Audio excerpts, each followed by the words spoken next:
what pitfalls do you see women falling into with regard to relationships, and what are some things that you think they could do to better prepare themselves for marriage?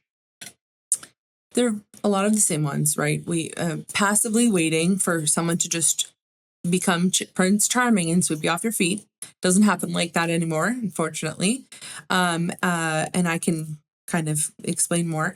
Definitely another one is, unfortunately, for both parties, just a plethora. There's just a plethora of misinformation on social media these days, right? One of my favorite ones that I can't stand is, if he wanted to, he would. And I see like a lot of women and young women posting these certain things and liking them, and it's just not something I believe in. If he wanted to, he would. People are very different. You have to meet people where they are. You don't know where someone's head is spiritually, mentally, emotionally, all of the above. And a lot of times men want to, they just don't know. And no offense, not everybody, but they want the same thing you want. They're just not sure how to get there. And it's the same for women. They want the same, but honestly, swipe culture has ruined that for us. Has ruined that communication. Has ruined that those connections and moving forward to the next step in a relationship. So I would say turn off all communication that does not have to do with the church, as far as or to turn off all advice that you're getting, right? If you're following certain pages, just unfollow them. Follow Father Josiah Trenum. Follow Patriotistic Nectar. Wait. Patriotistic Nectar. Yeah. Yes, Patriotistic Nectar. Sorry, my bad.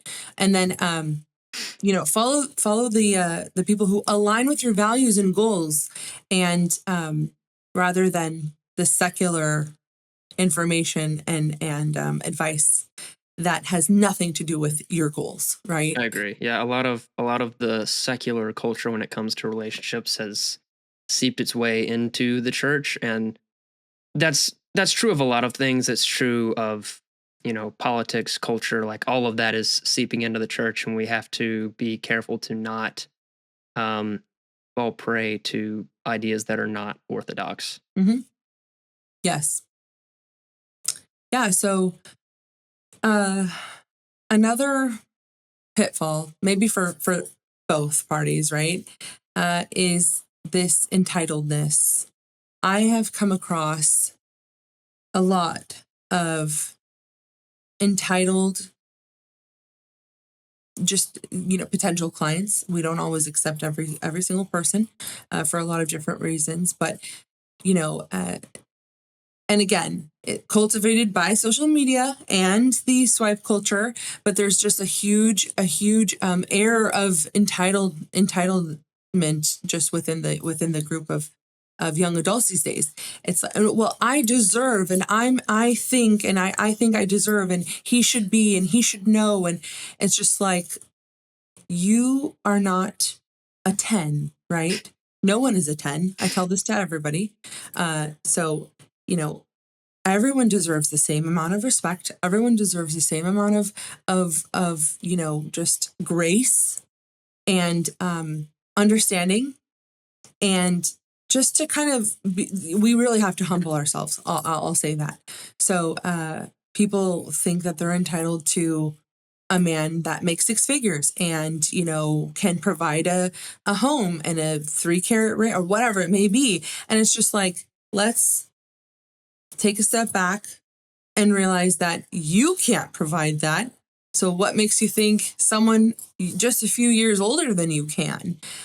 So we're working on that. There's a lot of coaching involved, right? Where we're trying to bring people down to a more digestible level of understanding when it comes to the opposite sex, whether it's men or women, and just help them find more commonalities and just understand that, hey, we're all a work in progress, and that's okay.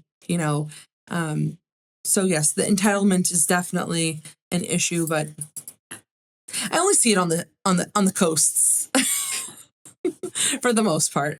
So just to piggyback onto that as well, you know, I think people expect people, you know, the opposite sex or the whoever they're dating or courting at the time to be this perfect person, and that they should just know how I want to be communicated to and with and all of the above. And so, for example, I had a couple who I speak to the male, and he's like, everything is wonderful and everything's going great, and you know, we're so excited and things are moving in the right direction. I'm like, great, that sounds great. I speak to the woman, you know, everything is great, however he's not communicating as much as I would like him to communicate, you know, and I'd like to have a more, you know, set schedule or whatever it may be. And I was just like, okay, wonderful. And how did he take it when you mentioned that? And she was like, oh, well, he should just know this. And I said, well, he doesn't. He doesn't know this. You need to, for the same exact reason that you're complaining, you need to communicate what you're expecting or what you're hoping for, so that you guys can come to a happy medium. Now, it may be, now keep in mind, if there's other issues there, clinginess or whatever, we can work through those together. Right. but you know, if he thinks everything's going well, he's going to continue in that path, right? Unless you were to say, hey, I would really like to speak to you more often. I'd really like to have more communication with you throughout the week, whatever it may be. But we have to give people grace and see it from their perspective sometimes, you know? Yeah. So I think my advice to women. Oh boy, here we Yes. go. Here comes the torches and pitchforks. But I think, like I said, with the men, make Christ your number one priority. Mm-hmm. And Absolutely. the other things that I think are more specific to women would be maybe learn practical skills or have something that you can offer to a man. Um, just to be blunt, let your yes be yes and let your no be no. That can be very, as you were talking about earlier, like men are dense and we are not mind readers. Like we need Mm-hmm. to know sometimes, and sometimes it requires a little bit of over communicating. Mm-hmm. But Absolutely. communicating is better than not communicating and just guessing. Um, don't ghost ever. I think Mm-hmm. and this is true for men and women. If you don't know how to handle conflict, you're not ready. Because Absolutely. if you ghost someone, you're not ready. If Mm-hmm. you cannot handle conflict before you get married, what makes you think you're going to be able to handle conflict after you get married? So that's Absolutely. a huge indicator to me if I'm seeing someone and they just ghost or don't communicate or have major trouble communicating conflict. That's a red flag to me because, like, well, you haven't matured enough to learn how to handle conflict. Um, and then the last thing I would say is actually kind of what you said about men, and that would be to not be so picky. Mm-hmm. So, for example, I know a lot of women who are like unhappy that they're single, and yet at the same time, they have this unreasonable laundry list of things that they want in a man. And if he's not like 6 feet and making six figures and has big arms and big hands, like they're not going to go out with them. So I had a friend actually, Mm-hmm. um, shout out to this couple. They're married now. So shout out to Tony and Julie. Um, this girl, before she met Tony, she was wanting to get married and just couldn't. And so she would go on any date with anyone that asked her out. Mm. And I'm like, wait, you went on dates with anyone? Like I've met women that are so entitled that they will not go on any Mm-hmm. date unless he is perfect. And you don't know that until you go out.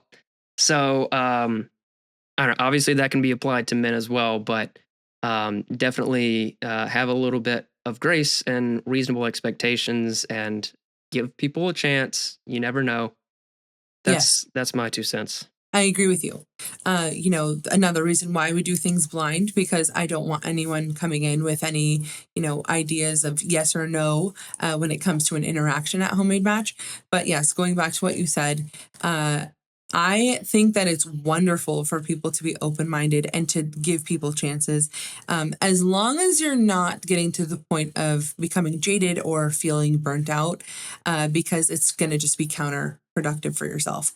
And so I always warn clients of that, because yeah, sometimes I'm like, okay, this is a match made in heaven. It's going to be a slam dunk. Like, trust me. And other times I'm like, you guys match up really well on paper, but I'm not 100% sure how the interaction is going to go. You guys are both good, deserving people, but let's give it a try. As long as they're willing to give it a try, we'll do that. We'll facilitate that match. If I feel the client is kind of like a little jaded or becoming discouraged, I won't present that to them just because of where they are. I have to meet everyone where they are. So yes, I do agree with you regarding the entitledness, regarding the being open-minded and giving people chances. And you also mentioned, what were the other things you mentioned? You also Not mentioned not ghosting, yes, not ghosting. but your yes be Ghosting, yes. such a huge problem. I do agree with you. We help a lot of people through relationships, even outside of Homemade Match, right? And yes, ghosting happens a lot, unfortunately. And there's two ways you can deal with ghosting. And now the internet will tell you don't text her back, don't text him back, whatever it may be, and that's fine. There are two acceptable approaches to me and to us. If the relationship has been established enough to where you can call that person out, then absolutely call them out, and I'll tell you how to do that. And if the relationship is still, you haven't met this person, let's put it this way. You haven't met this person, you haven't not even once, not even one date, and you've just been communicating via FaceTime phone calls and texting and such, right? Mm-hmm. I would say don't reach out to that person. They owe you nothing because you have not met, either of you have not, put in the effort to meet each other. And maybe it was there, but I would advise not to reach out to that person and kind of let it be. Now, if you've met a person and you've gone out on a date or two or whatever it may be, and then they've kind of like pulled back and ghosted you in that way, then I would absolutely send a very simple text message that will definitely get results. So if you've heard of The Art of Negotiation, it's in that book. I would just send one text message that says, have you given up on this ? Right? Send.